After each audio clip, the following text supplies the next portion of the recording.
사랑합니다, 행복님. 오늘도 찾아주셔서 감사합니다. 살면서 이런 생각 해보신 적 있으실 겁니다.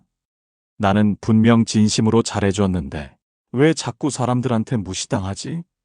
나는 나름대로 최선을 다했는데 왜 돌아오는 건 상처뿐일까? 처음엔 그냥 작은 부탁이었습니다. 이번 한 번만 도와줘. 그래서 마음 열고 기꺼이 내어줬죠. 시간도 감정도 정성도. 그런데 어느 순간부터 그 호의는 당연한 게 됐고 한 번 거절이라도 하면 정말 실망이야. 너도 별 수 없구나. 이런 말이 돌아오기 시작합니다. 그 순간 머리가 멍해지면서 이런 생각이 들죠. 아, 내가 잘못한 건 너무 잘해준 거였구나. 근데 여러분, 문제는 잘해준 것이 아닙니다. 어떻게 잘했느냐가 문제입니다. 아무 경계 없이 거절 한마디 못하고 상대가 선을 넘을 때마다 괜찮아요. 다 이해해요. 이렇게 웃어 넘겼기 때문입니다. 그 결과 나는 고마운 사람이 아니라 편한 사람, 아니, 만만한 사람이 되어버린 겁니다. 오늘은 그 이야기를 하려 합니다. 사람한테 잘해주는 게 죄가 아니라 잘못된 방식으로 잘해주는 게 문제라는 것. 이제는 착하게만 살지 마세요. 그렇게 살면 이용만 당하고 끝납니다. 이렇게 대해야 사람들이 당신을 귀하게 봅니다. 오늘 그 방법을 알려드리겠습니다. 주제가 마음에 드신다면 구독과 좋아요 눌러주세요. 여러분의 마음을 안아주는 좋은 컨텐츠로 보답하겠습니다. 그럼 지금부터 착한 사람을 우습게 보는 사람들의 심리를 강력하게, 적나라하게 까발려 보겠습니다. 착한 당신을 이용하는 사람들은 사실 그렇게 복잡하지 않습니다. 그저 단순하고 뻔뻔할 뿐이죠. 첫 번째, 그들은 우월감에 빠진 멍청이들입니다. 무례한 사람들은요, 착한 사람을 볼 때, 저 사람 참 따뜻하다. 고마운 사람이구나. 이렇게 생각하지 않습니다. 뭐라고 생각하느냐고요? 아, 얘는 좀 휘두르기 쉽겠는데? 한두 번만 부탁해도 바로 해줄 스타일이네. 어차피 못 거절하니까 내가 이득 좀 보자. 그들은 속으로 자신이 더 똑똑하고 더 우위에 있다고 느낍니다. 이걸 심리학에서는 우월적 착각이라고 부릅니다. 하버드 대학 심리학 교수인 데이비드 더닝은 이런 사람들의 심리를 이렇게 표현했습니다. 능력 없는 사람일수록 자신의 판단과 통제가 뛰어나다고 착각한다. 네, 그 잘해준 사람을 깔보고 자기 뜻대로 휘두를 수 있다고 생각하는 사람일수록 사실은 내면이 허약하고 무지한 사람입니다. 그러니까 똑똑해서 이용하는 게 아니라 멍청해서 감사라는 감정을 모르는 겁니다. 이 사람들은 당신의 배려가 배려로 안 보입니다. 그저 자기가 이득을 취할 수 있는 틈 혹은 기회로 보일 뿐이죠. 그래서 당신이 한두 번 양보하면 아, 저 사람은 해주는 게 당연해. 이렇게 뇌가 학습해버립니다. 처음엔 고마워하던 사람도 3번, 4번 도와주면 그 정도는 늘 해줬잖아. 이런 식으로 돌아섭니다. 그리고 어느 날 당신이 딱 한 번 거절하면 왜 갑자기 그래? 요즘 너 변했어. 되게 쪼잔하다. 그거 하나 못 해줘? 이런 말을 서슴없이 내뱉습니다. 왜일까요? 당신의 착함이 기본값이 되어 있었기 때문입니다. 그리고 그 기본값이 무너질 때 자기 권리가 박탈당한 듯 반응하는 거죠. 그 순간 당신의 마음에는 이런 말이 맴돕니다. 내가 사람을 잘못 봤구나. 아니요. 사람을 잘못 본 게 아닙니다. 그 사람이 본색을 드러낸 것뿐입니다. 쇼펜하우어는 말했습니다. 어떤 사람의 품격은 그가 약한 사람을 대하는 태도에서 드러난다. 그들은 자기보다 더 착한 사람, 더 여린 사람을 보면 감사가 아니라 우월함을 느낍니다. 그래서 더는 잘해줄 필요가 없습니다. 잘해준 만큼 무시당할 바엔 적당히 하고 선을 긋는 게 100번 낫습니다. 착함은 자격이 있는 사람에게만 보여주세요. 무례한 사람에게 친절을 주는 건 물 붓는 항아리에서 새는 것과 똑같습니다. 당신의 정성만 줄줄 새고 남는 건 하나도 없습니다. 두 번째, 호의를 권리로 착각하는 사람들. 처음엔 말도 예쁘게 합니다. 정말 고맙다. 너밖에 없었어. 이번 한 번만 도와줘. 그 말에 우리는 마음이 흔들립니다. 그래, 힘들다니까 한 번쯤은 도와주지 뭐. 그래서 도와줍니다. 정말 그 사람을 생각해서 진심으로. 근데 그게 끝이 아니에요. 딱 한 번만이라더니 두 번, 세 번, 이제는 말을 바꿉니다. 그건 너밖에 못해. 이번에도 좀 해주라. 내가 잘하잖아. 내가 안 해주면 다 곤란해져. 그 말투가 익숙해질 때쯤 어느 순간 깨닫습니다. 아, 이 사람은 내 호의를 고마워한 게 아니었구나. 그냥 권리처럼 여긴 거였구나. 이게 바로 무례한 인간들이 가진 전형적인 사고방식입니다. 받을 때는 감사한 척, 받고 나면 당연한 듯. 심리학자 애덤 그랜트는 그의 책 기브 앤 테이크에서 이런 사람들을 테이커라 불렀습니다.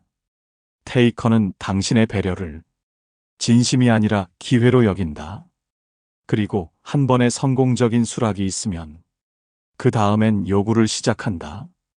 이들은 처음부터 줄 생각이 없습니다. 받는 것만 생각합니다.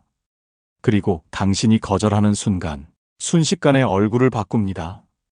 진짜 실망이다. 너답지 않다. 그깟 거 하나 못해줘? 그깟 거? 그깟 거라면 왜 당신은 못하고 나한테만 미루는 거죠? 진짜 문제는 부탁이 아닙니다. 그 부탁이 의무가 되는 그 순간입니다. 이 사람들은요, 한 번 도와주면 고마움을 배우는 게 아니라 학습을 합니다. 아, 얘는 이렇게 하면 도와주네. 이거 내 기본 옵션으로 써야겠다. 당신의 친절을 시스템처럼 써먹는 겁니다. 그리고 한 번 해준 일을 안 해주면 왜 이번엔 안 해? 넌 원래 그런 애 아니었잖아. 요즘 너 좀 많이 변했다? 이런 말로 당신을 흔듭니다. 그때마다 괜히 미안해지고 내가 너무했나? 자책하게 만들죠. 하지만 잊지 마세요. 고마운 사람은 절대 왜 안 해줘? 라는 말을 하지 않습니다. 그 말을 내뱉는 순간 그 사람은 더 이상 부탁하는 사람이 아니라 명령하는 사람입니다. 쇼펜하우어는 말했습니다. 친절은 강요되는 순간 가장 추한 이름으로 바뀐다. 그건 바로 이용이다. 그러니까 한 번이라도 그런 말을 들었다면 그 사람에게는 두 글자로 정리하면 됩니다. 거름. 더 이상 호의를 베풀지 마세요. 당신의 마음은 누군가의 권리가 아닙니다. 그 마음을 받을 자격이 없는 사람에게는 애초에 내어줄 필요도 없습니다.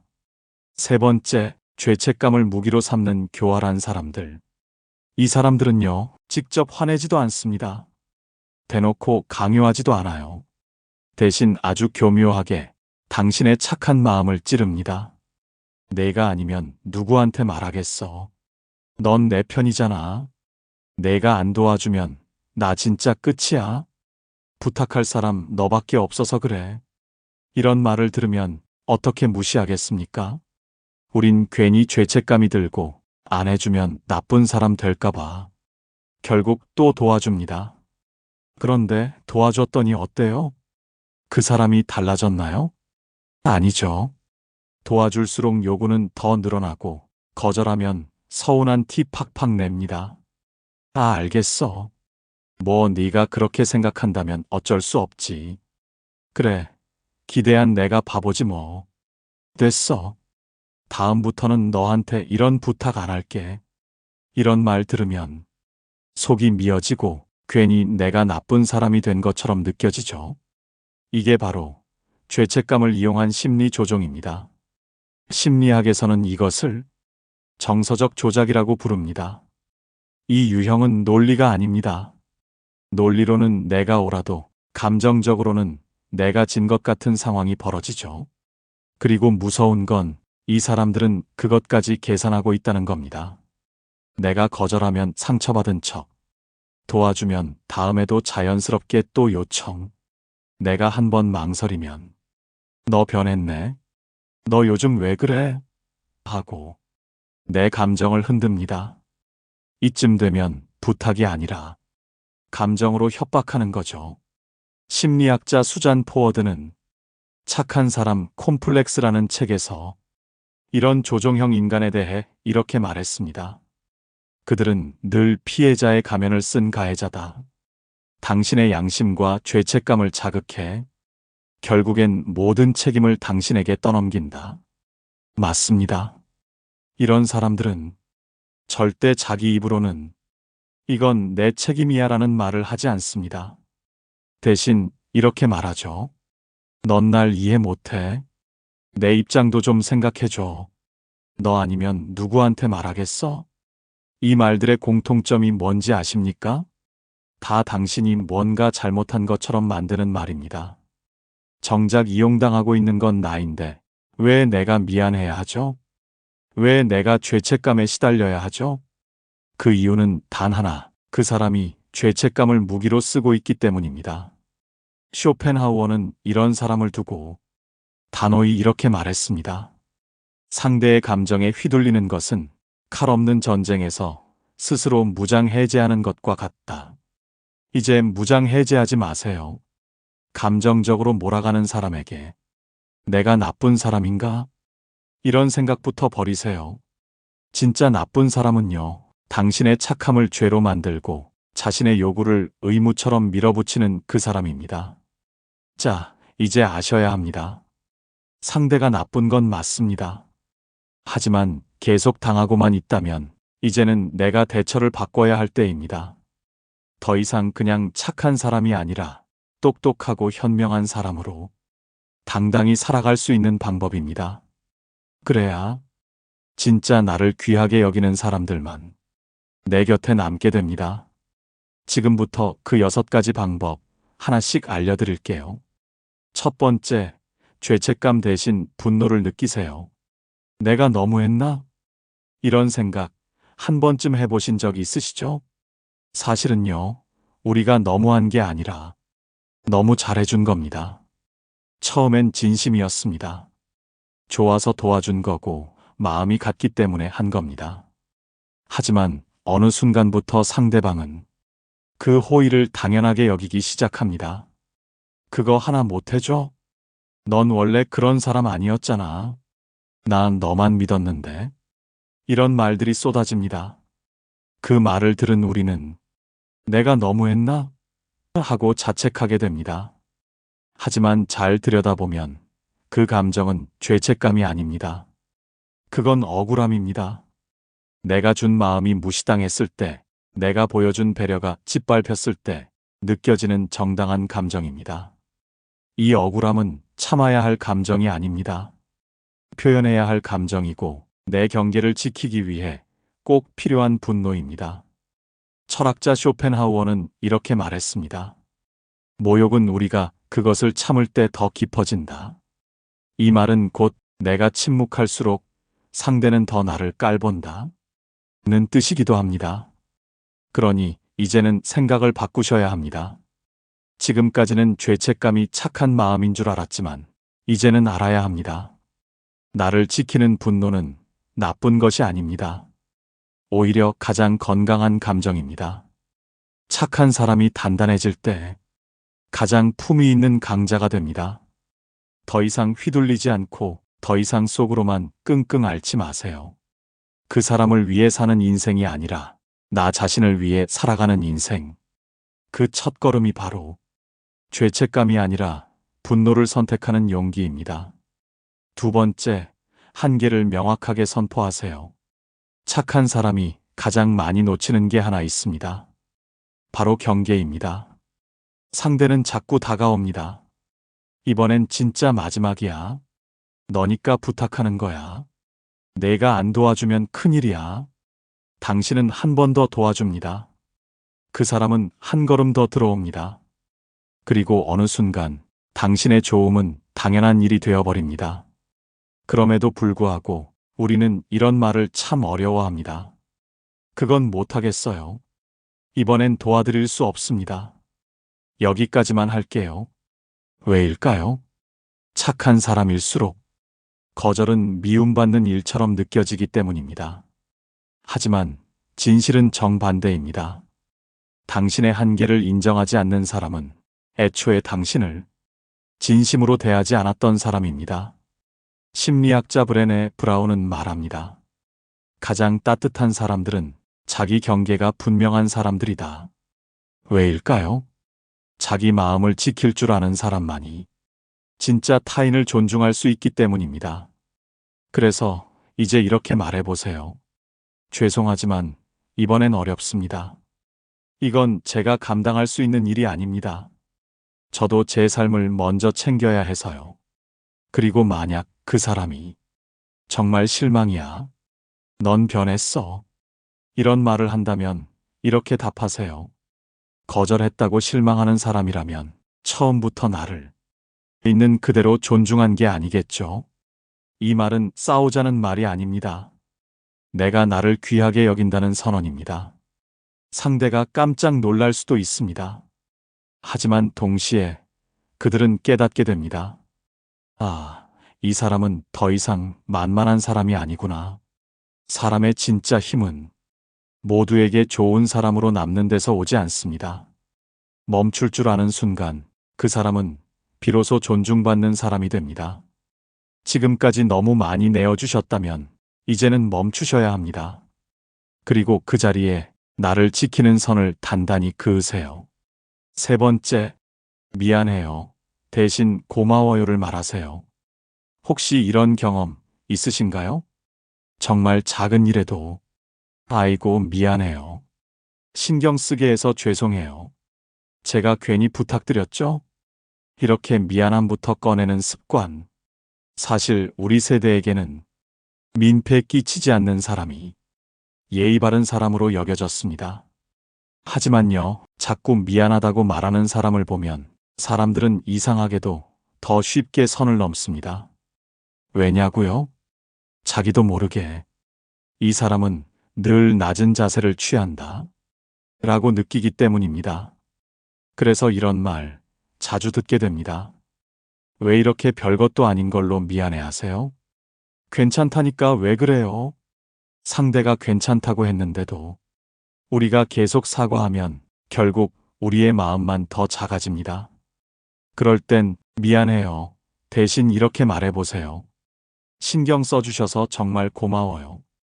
이렇게 이해해 주셔서 감사해요. 도와주셔서 든든했어요. 사과는 마음을 줄이는 말이고 감사는 마음을 나누는 말입니다. 게다가 감사는 관계를 더 따뜻하게 만듭니다. 같은 상황에서도 미안해요가 아니라 고마워요라고 말할 때 상대는 훨씬 기분 좋게 받아들입니다. 그리고 무엇보다 나는 민폐가 아니라 고마운 존재라는 믿음이 내 안에 생겨납니다. 심리학자 마셜 로젠버그는 말합니다. 사람은 자신이 가치 있다고 느낄 때 비로소 건강한 관계를 맺을 수 있다. 그러니 이제는 스스로를 조심스러운 사람으로만 남기지 마세요. 감사할 줄 아는 사람으로 바꾸어 보세요. 그 한마디가 당신의 관계를 바꾸고 당신의 자존감을 지켜줄 겁니다. 지금 작은 말 한마디를 바꿔보세요. 미안해요. 대신 고마워요. 네 번째, 왜 대신 그럴 수 있죠를 말하세요. 우리는 관계 속에서 이해할 수 없는 사람을 만나면 이렇게 묻습니다. 도대체 왜 저럴까? 왜 저런 말을 했을까? 왜 나한테 그랬지? 그런데요. 이 왜라는 질문이 반복될수록 우리는 상대의 행동에 매달리게 됩니다.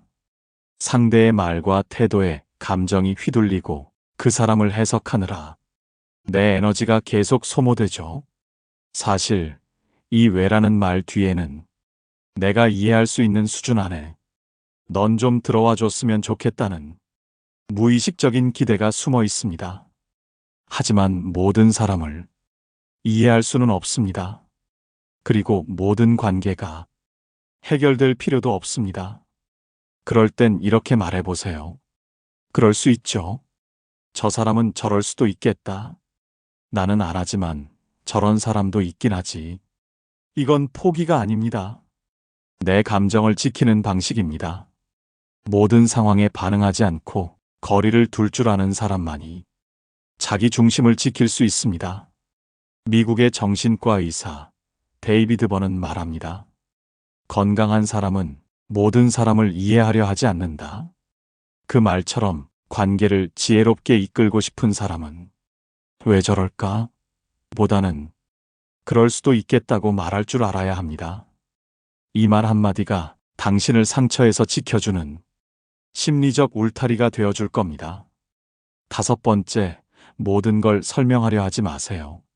착한 사람일수록 늘 오해받지 않으려고 애씁니다. 그건 그게 아니라 내가 일부러 그런 건 아니고요. 그날은 상황이 좀 달랐어요.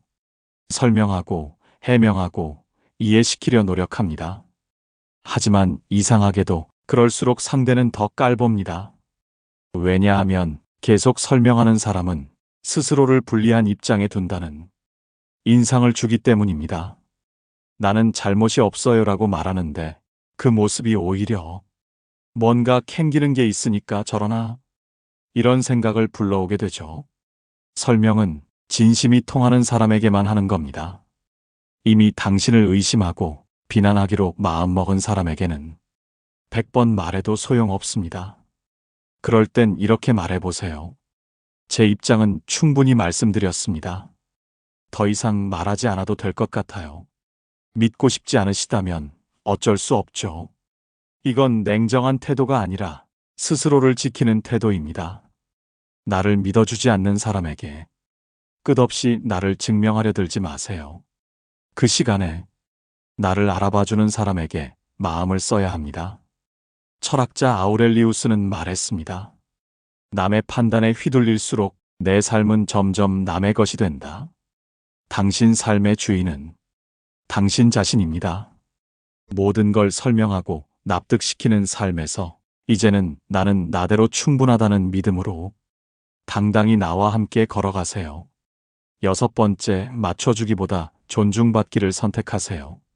좋은 관계를 위해 우리는 참 많이 양보하고 맞춰줍니다. 그냥 내가 한 발 물러서면 되지. 저 사람은 원래 저러니까 괜히 싸우지 말고 내가 참자. 그런데요. 한두 번은 괜찮습니다. 하지만 그게 습관이 되면 문제가 됩니다. 왜냐고요? 상대는 점점 이렇게 느낍니다. 이 사람은 늘 나를 맞춰주는 사람. 그리고 그 다음부터는 당연하게 대하기 시작합니다. 그 순간 당신은 상대에게서 존중이 아니라 편리한 사람으로 자리 잡게 됩니다. 심리학자 해리 스타크 설리번은 말합니다. 관계는 서로의 고유함을 인정할 때 비로소 성숙해진다. 맞습니다. 진짜 건강한 관계는 내가 얼마나 맞췄느냐가 아니라 서로의 차이를 어떻게 존중했느냐에 달려 있습니다. 그러니 이제는 이렇게 말해보세요. 저는 그 방식보다 이게 더 편해요. 그렇게 하는 건 제 성향엔 조금 맞지 않아요. 저는 이런 부분을 중요하게 생각해요. 처음엔 어색할 수도 있습니다. 그런데요. 한 번 말을 꺼내보면 알게 됩니다. 당신의 기준을 말했을 때 떠나는 사람은 애초에 당신을 존중하지 않았던 사람이었다는 걸요. 진짜 남아야 할 사람은 맞춰주는 사람이 아니라 존중받는 당신을 알아보는 사람입니다. 당신의 마음, 이제는 지우지 말고 분명히 그리고 자신 있게 꺼내놓으세요. 그게 바로 당당한 인간관계의 시작입니다. 자, 여러분.